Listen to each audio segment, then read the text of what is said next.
kabaja durbummaa kiyyaa ofumaan balleesse. Yeroodhaaf maqaa kiyya himachuun barbaadu kanan dhaladheetti guddadhee baha biiftuu Oromiyaa keessatti. Barnoota kiyyas haga kutaa 5tti baradheera.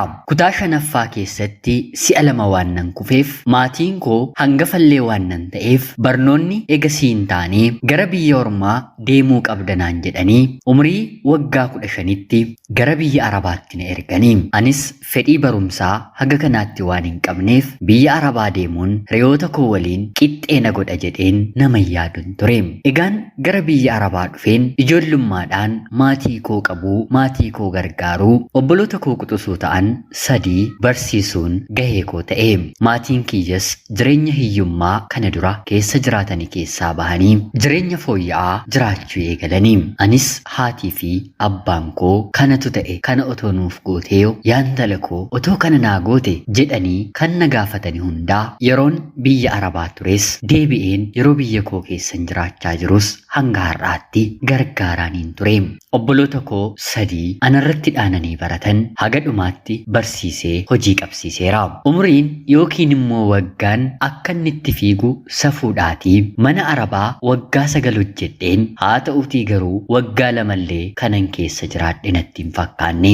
Yeroon waggaa 9 jiraadhu kana keessatti si'a 3 waggaa 4 waggaa 2 waggaa 2 walitti aansee hojjedheen deebi'een maatii koo dubbiseera. Ani dubartiidhaatii heerumuun narra jira. Maatiin koo natti manii na gorsanii hiriyoonni koo na kakaasanii otoo hin taane nama dhaatii bultii dhaabbachuun hiriyyaa qabachuun uumamumti kan namatti himtudha. Maatiin koo yeroon deebi'u kamittiyyuu maal intala keenyaa dhaabbattee haftamoo bultii maaliif hin dhaabbattu hiriyyaa qabadhu riyaa kee nu beeksisi gaa'ela siif raawwannaa jedhanii na kadhatu. Anaaf garuu rakkoon koo kana hin turre. Amala yookiin immoo barteen taane umrii ijoollummaatiin biyya Arabaa deemeen bareen jira. Mana ani keessa dalagu ijoollee dargaggootaa gahan 4 qabu. Arfan isaanii maatii akka hin jeeqneef mana guddaa kan mataa isaanii waliin ni qabu.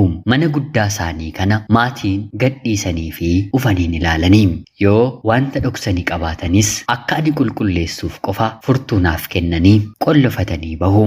Maarre'anis mana isaanii yeroon qulqulleessu filaashotaa fi CD fiilmiidhaan waraabame arguun eegala. Yeroo fi ilaalan ijoolleen kuni mana qollofatanii ifaa aamsatanii calli jedhanii waliin ilaalu. Anaan immoo naa akeekkachiisuun balballi yoo rukutame otoon baniin dura dursii nuutiin beeksisiitii yoo nuti deemii banisiin jennu qofa deemii bani jedhanii natti manii anis akkanumaan hin banaa. Maarre'anis icciitiidhaan waan ilaalaniif wanti kuni maali jedheen guyyaa tokko otuman goroggoruu naaf baname. Haa ta'uutii garuu amanuun dadhabe. Namoota walqunnamtii saalaa raawwatantu filaashii fi CD kana keessa guuteera. Umriin koo reefuma waggaa 17ffaa qabata. Guyyaa jalqabaa ilaaleen na hin cufe. Guyyaa gara biraa garuu xiqqoo ilaaluun eegale. Booddee naannoo baatii tokko booddee garuu fiilmota sana bakkan dhaabbadhe irraa ka'een ilaaleen xumuruun eegale. Yoom harkanaaf laata? Yoom harkanaaf laata? Sanaan araadni fiilmota kanaa naqabe. Wanta durii otoo hin taane wanta haaraa hamma isaan fidanitti eeguus nan eegale. Maarreegaa fiilmiirraa waanuma gaarii barachuu akka hin danda'an waan gadhees baruun ni danda'ama. Carraan umrii kanatti na qabate waan gaarii otoo hin taane waan gadhee kan baruufi. Dubartoonni fiilmii sanaa qaama isaanii keessa meeshaa mana keessa jiru otoo seensisaniin argaa. Anis ilaaluurra darbeen yeroon kutaa ciisicha koo seenu wantan ilaalaa ture ofirratti yaaluu shaakaluun eegale. Shaakalliinis suutuma suuta araada namatti ta'a mitiire. Meeshaattiin daakuu fi bishaan walitti makanii bukoo bukeessaniin duuba isaan kabaja durbummaa koo balleesseen dhiigni koos dhangala'e. Yeroo sanatti fiilmii sanarraa dhiignis yeroo dhangala'u waanuma argaan tureef homaa natti hin fakkaanne. Akkan waan gaarii karaa haaraa bade tokkooti natti dhaga'ame. Sanaan booddee ture fedhiin kiyya humnaa ol dabaluun wanta sana laaluun dhokadhee raawwachuun araada natti ta'ee ganaman jedhu guyyaa galgala hojiirran ta'es ta'uu baadhes yaadni koo guutuun kanuma. Yoon guyyaa guutuu boqonnaa dhabe mana fincaanii deemuun dirqama waan na ta'eef daqiiqaa muraasa mana fincaaniin seenetti gochaan taane ofirratti raawwadheen baha. Manan jiraadhu kana keessaa namni tokkollee gochaa kana narratti hin beeku. Maadaamiin arabaa kan na miite kan na balleessiteen oliti ani kanan of miidhe foonii fi lubbuu koo irratti kan hin taphadhe baay'ee guddaadha. Booddee irratti moobaayiliis qabadhee fiilmotan CD fi filaashiidhaan ilaalaa ture. Weebsaayitii garaagaraarraa bifa salphaan haalan barbaadeen ilaaluun eegale. Kana hundumaagaa biyya arabaa deemeen waggaa 3 keessatti hin bare. Dubartii bosbosee bareedduu qaama guutuu kanan ture araada kanaan qabameen daaraa fakkaachuun eegale. Waggaa 4 akkuma xumuretis karaa toora sooshaal miidiyaa hiriyaa qabadheen yoo akka ani barbaadu naaf ta'e heerumeellee dhufuu danda'a jedheen gara biyyaatti gale.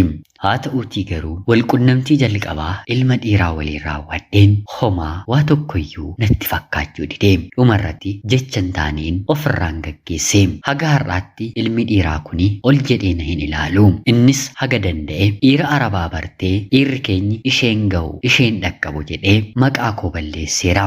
Ani garuu dhiira arabaa waliin ciiseen otoo hin taane meeshaawwan garaagaraa qaama kootti galcheen fedhii namummaadhaan gammadamu of keessaa balleesseera. Si'a lammaffaa sadaffaas dhufeen jaalalleewwan koo waliin ta'uuf yaalus haa ta'uutii garuu nagituu fedhii nan hin barbaadurra nageessisuu hin dandeenye. Maatiin kiyyas yeroo yerootiin maaloo yaantala keenyaa gaa'ela dhaabbadhu jedhanii na kadhatanis amalliin barteen dhoksaadhaan hin bare kuni garuu mataa kiyya irratti biqilee mana warra koollee dhufeen bakkan ciisutti ifaan akka dhaameen gochaa kana ofirratti raawwadha. Fiilmiiwwan kanneenis moobaayilii kiyya keessatti buufadheen paaswaardiitiin hidheen yeroon barbaadu banee ilaaleen fedhii koo ittiin hin fixaa. Seenaa kana otoon saalfatiin akkan barreessu kan na taasise ilmi eessuma koo reefuu waggaa 11 fixu moobaayiliin kennameefii jennaan hiriyoota isaarraa fiilmii akkanaa fudhatee moobaayila isaa keessatti waan hin argeef edaa dhukkuba kanaan dhalootumatu faalameera jedheen gara jabeenyaan barreessaan jira. Ergan si'a sadaffaa dhufee jaalallee koo waliin yaalee garuu akka dubartii goota tokkooti walqunnamtii saalaan muuxannoo addaa qabdutti dhiirri kamiyyuu isheen dandeenyeeti of ilaaluun eegale.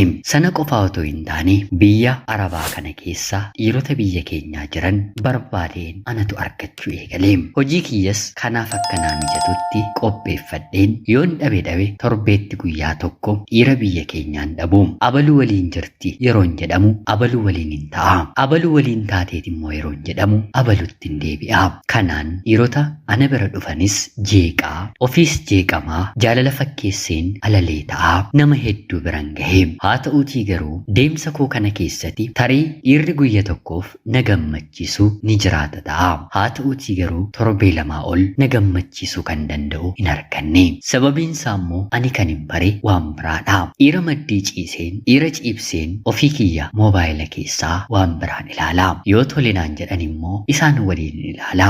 Bifa kanaan waggaa 9 biyya arabaas ergan hojjedhee booda gara biyyaatti hin deebi'ee. Kanaan booddee biyya hambaas nagaa jedheen wanta hojii na jalqabsiisu qabadheen maatii koollee gargaaraa nan dhufe. Amalaa fi tulluun hin godhaanu jedhamitiire Oromoon yeroo mammaaku mana qofaa kiyyatti kireeffadheen naannoo baatii 3 miira kana keessa jiraachaan ture. Baatii 3 booddee maatiinis riyyoonnis dhiibbaan irratti uumanii ka'i boqotteetta sigaa hojii jalqabe yeroo naan jedhanitti hin baranneetii kana duras hojii dhuunfaa waan hin yaalleef tarii yoo na baase jedheen mana jimaa banadhee dhoksaadhaan hashiishiin shiishaan bakka keessatti afuufamu jechaadha. Hojiin kuni maallaqa qabaatus namummaa koo garuu balleesse. Namoonni shiishaa jimaa qama'an cabsiif jedhanii wantoota garaagaraa fayyadaman ni jiru. Namoota na barbaadaniif waliin ciisaa waggaa 2 dabarse. Yoom harkanaaf laata yoom harkanaaf laata. Kan nama ajaa'ibu garuu dubartoonni Finfinneerraas magaalota garaagaraarraas gara kiyya dhufan na beekanis na hin beeknes mana kiyyaatti fayyadaman yoo dhiira dhaban waanuma ani dhoksaadhaan raawwadhu anatti icciitiidhaan himuun raawwatu. Anis jireenyuma kana keessa waan hin jiruuf waan isaan gargaaru gorsa dabalataallee nan kennaafi. Kanaan waggaa 2 ergan hojjedhee booddee garuu siireessuma ta'ee dhiira na fuudhu tokkon argadhe. Konkolaachisaadha. Guyyaa guyyaatiin naannoon ani hojjedhu irra darbaam. Si waliin malee gaa'ela yoon dhaabbadhe malee jedhee yeroo na rakkisutti mana jimaa kana waan hin qabuuf dhiira dabalataallee yoon barbaade bakka kanatti waan hin argadhuuf jedheen nan heerume. Maatiin kiyyas naaf gammadanii. Haa ta'utii garuu abbaan manaan koo kuni na fuudhee jalqaba irratti kan inni raawwate mana jimaa kana cufuudha. Mana jimaa kiyya cufee hojii gara biraa Finfinneetti siin bananaan jedhee magaalaan jiru keessaa na baasee Finfinneetti na galchee. Akkuma jedhees hojii gara biraa naaf banee. Amma nuti gaa'elatti waan jirruuf gaa'elli immoo qulqullummaa waan fedhuuf anis nan si beeka atis na beekta jireenya kaleessaati deebi'uu hin qabnu jedhee na tasgabbeesse. Inni dhiirarraa na dhorkuu isaati. Anaaf garuu araaddi koo dhiira qofaa hin turre. Gaa'ela kana yoon dadhabe dhala godhadheen keessaa baha jedheen itti seene. Umriin koollee heerumuuf carraasa dhumaarra yeroo hin qabu ture. Maarree waliin jiraachuu eegallee haga waggaa 4 dhala argachuu hin dandeenye. Booddee irratti walii galuus dadhabnee rakkoon ana biramoo si bira jennee mana yaalaa yeroo deemnee ilaalamnu gadameessi kiyya fiixeen isaa akka ciccitee fi fayyaalessa akka hin taane baatii muraasaaf saalqunnamtii irraa akka nuuf qabu na gaafatanii. Anis amala koo araada koo gadi qabadheen baatii muraasa ture. Qoricha ta'es nuuf kennanii yeroo yaallu baatii jalqabaan daa'imni gadameessa koo keessatti uumame. Anaa fi abbaan manaa koos gammanne. Haa ta'utii garuu gammachuun keenyi baatii 4 dabarre. Daa'imni gadameessa koo keessatti uumame ni bahe. Ammas yeroo mana yaalaa deemnee ilaalamnu kanaan booddee yoo daa'imni uumame hojiin hojjetiin hojii dhaabinaan jedhanii. Anis daa'imarra hojiitu naaf caalaaree jedheen hojiin dhaabe.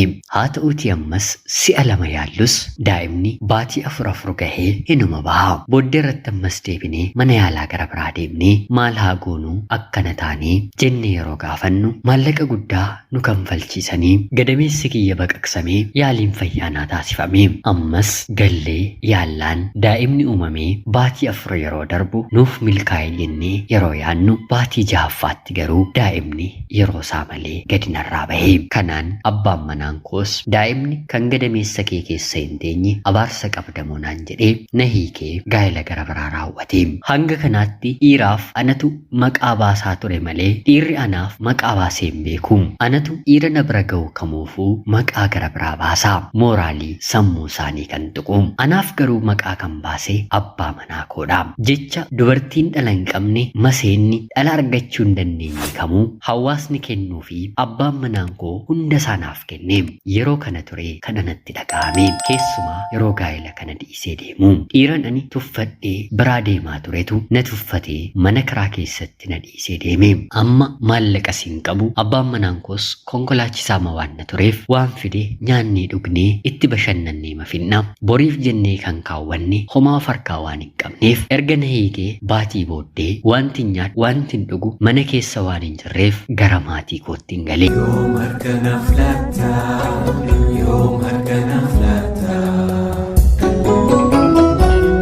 Maatiin koos waan ta'eef naaf gaddanii abbaan koo waggaa 2 kana manni ati ijaartes lafti ati nuuf bittes yaantala koo kanuma keetinaan jechuun lafa naaf gurguree maallaqa naaf kennee anis hojii sana eegaleen har'a of jiraachisaa jira. Sababa hojii kiyyaanis namoota garaagaraan waliin baraam. Haa ta'uutii garuu rabbiif galanni haa ta'uutii har'a jireenya koo kaleessaa keessaa dadhabbii amaatii yaalii hedduutiin keessaa baheen bilisa baheera. Haa ta'uutii garuu namoota natti dhiyaatan akkuma tasaa moobaayilii isaanii baniin yeroon ilaalu isa fuudhe isan fuuni ishee heerumte isheen heerumne irraa wanta nani kaleessatu ilaalaa ture otoo ilaalanii yookiin histirii moobaayilii isaanii keessaa yookiin gaalarii moobaayilii isaanii keessaa nan argaa. Taajjabbiif isinillee har'a of ilaaluu dandeessu. Namni hedduun dhukkuba kanaan faalameera. Kun immoo anaaf hin taane. Dubartii gadameessi ishee dhala hin qabanne abbaan manaan ishee dhiisee deemu qofaatti hafte na taasise. Hiriyoonni koo obboloonni koo namoonni alii waliin guddadhe har'a maatii dhaabbatanii gariin tujaara gariin harka qalleessa garuu jireenya kan dhaabbatan dhala 2-3 qabu. Ani garuu dhala yoo hin arganne heerumni kiyyas nattaafu jedheen hojii makiyya dalagadheen haga rabbi dachee kanarratti umurii naaf kenneen jiraachuuf murteesseen jiraachaa jira. Kana dura qophii kanarratti seenaan akkasii darbee jennaan anis dhaggeeffadheen yaada namoota tokko tokko yeroon dubbisu soba akka ta'ee fi gochaan akkanaa akka hin jirre namoota barreessan hedduu YouTube irraan dubbise. Haa ta'uutii garuu dhugaa dubbanne yoo jenne har'a gaa'ila nama hedduu diigaa kan jiru fedhiidhaan wal madaaluu dhabuudha. Innis haadha manaa faranjii moobaayilii isaa keessaa qaba. Isheenis abbaa manaa faranjii moobaayilii ishee keessaa qabdi. Miirri moobaayila keessaa ilaalamee dhufuu fi haati manaaf abbaa manaa waliin ciisanii dhufu gonkumaa garagaraa. Seexanni immoo gaa'ila adda baasuu waan barbaaduuf miirri isa moobaayilii keessaa adda akka ta'etti mul'isa. Dhiirrii fi dhalaan isheen inni moobaayilii keessaa akka adda taatetti mul'isa. Guyyaa akka tasaa moobaayilii kiyya na jalaa tabalaasha'e yaadaan harkiseen gochaa kana raawwadha. Namoonni fayyaa baranne jedhanii tokko illee ijoollee dhiiraa waa'ee miira ofii tursuu yeroo barsiisan gochaawwan akkanaa akka shaakalan yeroo gorsan afaan Oromiffaan dubbiseera. Kuni safuu cubbuu aadaa cabsedha. Namoonni gochaa kanaan beekaman akka jiranillee isinumtillee wabii ta'uu dandeessu. Wanti gaarii fakkaatu moobaayila keenya keessa jiru kuni har'a tarii waan bareedaa wanta nama gammachiisu adda ta'ee nutti mul'achuu danda'a. Boru garuu foon nurraa fixee lafeetti nu hambisa. Gaa'ila keenyaaf kabaja akka hin qabne gaa'ila dhaabbanne dafnee akka hiiknu akka koo dhala malee akka hafnu nama taasisuu danda'a. Araadni tamboo fi jimaa yookiin immoo dhugaatii qofa miti. Kun araada hamaadha. Anaaf jimaa dhiisuun murtee guyya tokko ture. Kanarraa of dhaabuun garuu yoo xiqqaate waggaa ol natti fudhateera. Kanammoo anatu ofirraa dhaabe otoo hin taane rabbumatti booyeen rabbumatu anarraa dhaabe.